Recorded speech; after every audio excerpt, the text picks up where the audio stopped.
We run a beard racing seat and a 5-point harness, and these are basically a shoulder straps.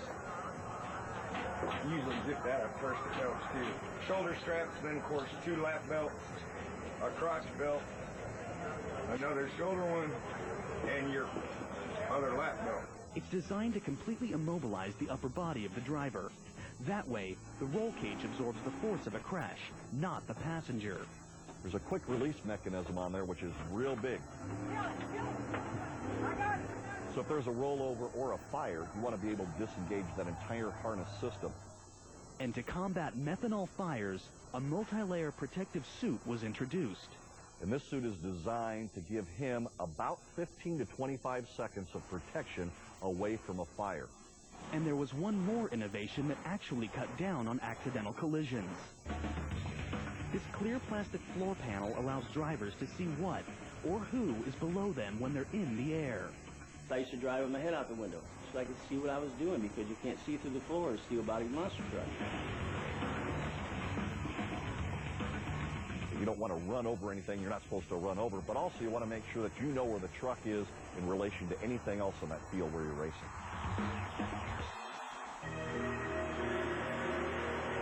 Those technologies took care of the drivers, but what about the fans?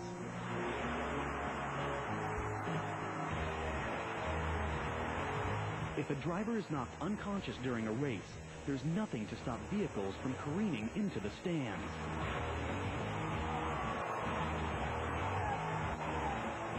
I sign my life on the line when I go compete. These people in the stands don't. They're there to be entertained, so their safety is utmost important. Please, everyone, stay back. Please, stay back. So how do you stop a 5-ton truck that's out of control? The remote ignition interrupter. When the driver can't shut off his own engine, an official on the sidelines can do it for him with this radio device. The receiver is built right into the cab of the monster truck. It sends a signal to the cab, to the receiver, and it takes away the spark to the engine.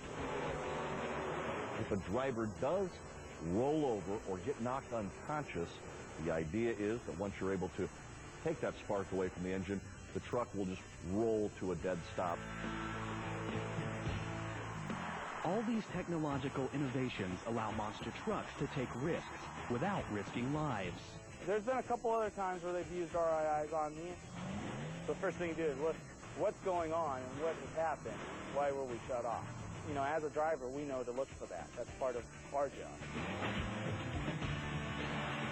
Now, as the monster truck continues to evolve, a monster truck driver doesn't have as many injuries as he may have had in the past.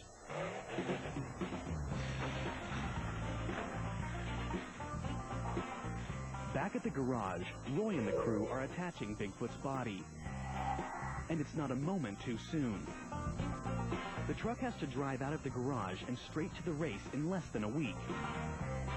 Come on down.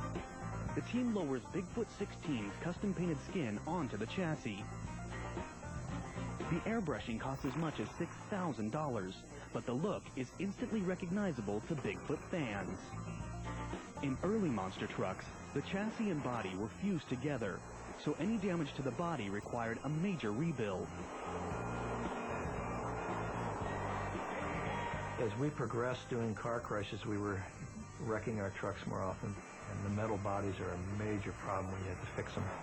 But today's fiberglass bodies go onto the truck separately, and are designed to be easily removed and easily replaced.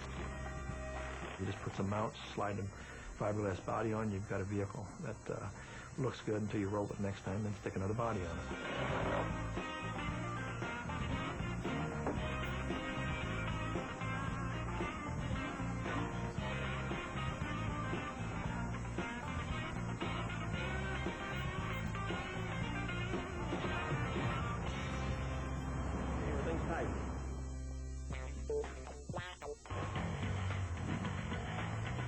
The tires are the last part to go onto the new Bigfoot truck. Once these mountains of rubber are on, the truck will be fully functional and ready to hit the racetrack. These tires, with their close to 20-foot circumference, cost $1,500 each. The signature of a monster truck is the 66-inch tires. It's what makes a monster truck a monster truck. Bob may have begun with standard tractor tires, but today, monster truck tires are specially designed for maximum traction on the race course. Drivers need as much grip as possible to transmit the enormous power produced by the engine through the wheels to the track. The huge surface area combined with the deep, angled grooves on the tires maximize speed and agility. When these tires hit dirt, their traction allows them to dig in. The type of tires they use in monster trucks actually have grooves, and so you have a combination of a large contact area in this grooved surface that allows you to not lose contact and maintain grip. The secret is in the way each tire is hand carved. The edge that he cuts here gives it better bite, and each of my drivers kind of cuts their own tire, and they change this for their applications. This hand carving technique can take up to 40 hours per tire. Each unique cut is derived from the driver's needs. The diagonal cuts on these tires will help wick away any mud encountered during a race. Get a brand new tire back to the shop, and you start cutting and grooving, and what, you look at what other guys do, and you think maybe if we cut a little bit different, maybe it'd work a little bit better. But you can do a lot with a tire. The crew rolls the truck carefully out of the garage on temporary transport tires.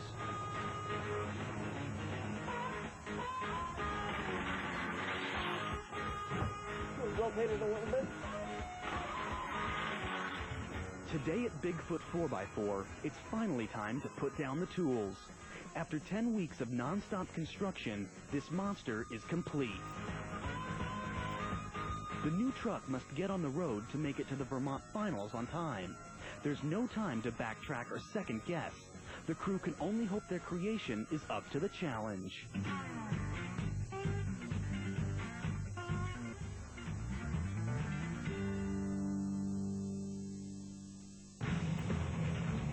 Coming up, will Bigfoot 16 return home a winner, or will it be shipped back for repairs?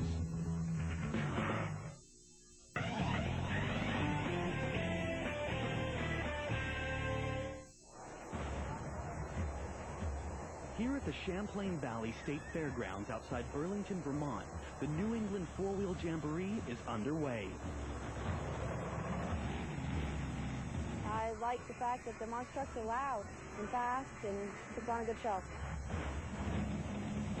Everybody wants to win this show. All right. And there's only one guy going to, and it just makes it tough. The pressure's on when we go out there. We got a reputation to uphold, and we're going to do our best to do that.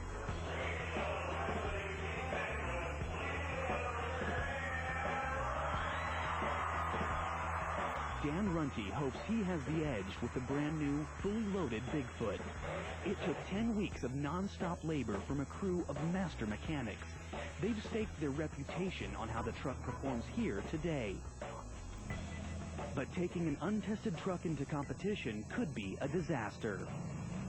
Just because it's a new truck, I'm not going to go out here and lay down for anybody. I'm not. It's not in my blood, and it's not in our vocabulary back at the shop either, for that matter. I mean, we run them as hard as we can run them. Dan is racing against the best.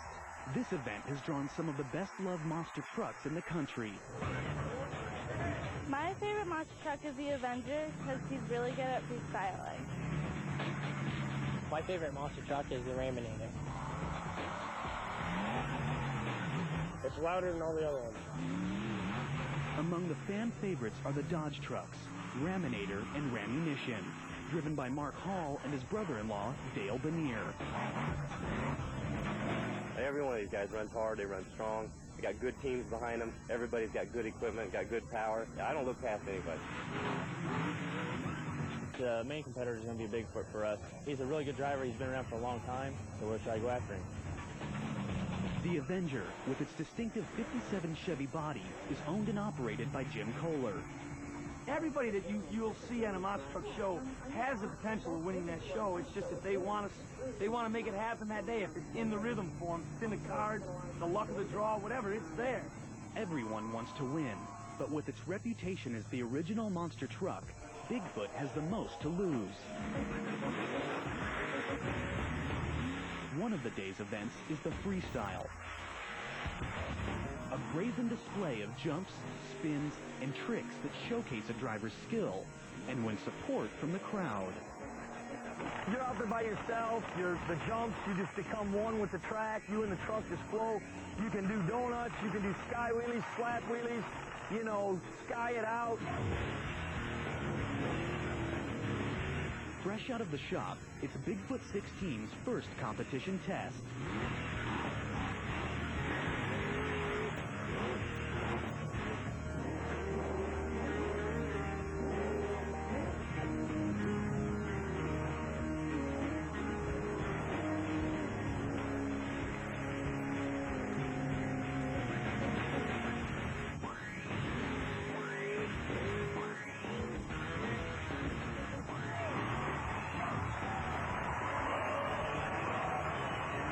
Now, the real competition begins. Side-by-side racing on this 200-foot course. Today we're going to race in a straight line, which is really cool. It's just like you'd see at the drag strip, except in our racing, instead of just running down a flat track, there's a jump in the way, and then there's like 4 or 5 cars in the way too that you got to go over. When we go out to race, the first one's always tough. You're just not really sure what everything's going to do. And being, you know, new truck and stuff, it's going to be a little different today. Bigfoot takes on Rammunition.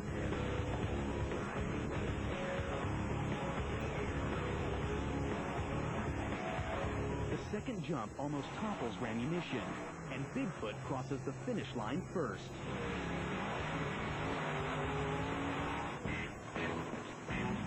In the next qualifying run, it's Raminator versus Nightmare.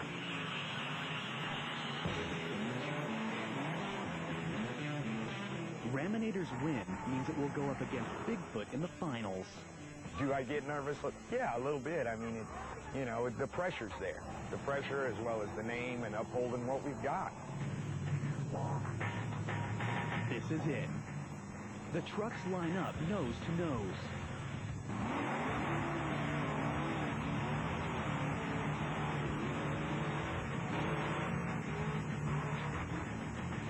Raminator can't get off the ground, and the cars slow him down.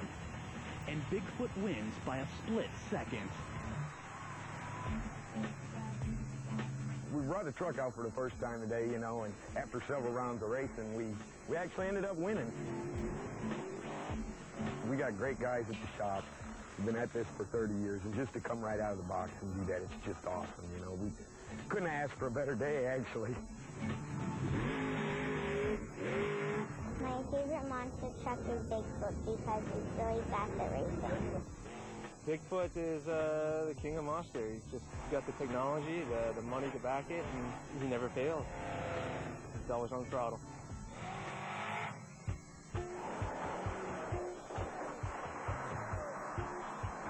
From the humble beginnings of a St. Louis auto shop to gravity-defying glory, monster trucks have evolved to push the envelope of the sport and test the limits of technology.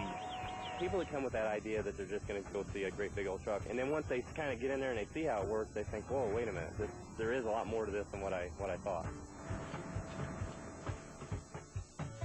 People love big, fast vehicles. Everybody loves horsepower and speed. It's the automotive nation. It's where we build things. It's where we make cars. People love that because it's just showing the true grit of America on what you can do to make things happen. Monster truck builders and drivers will keep on innovating, upgrading, and attempting the impossible to make sure these machines are always larger than life.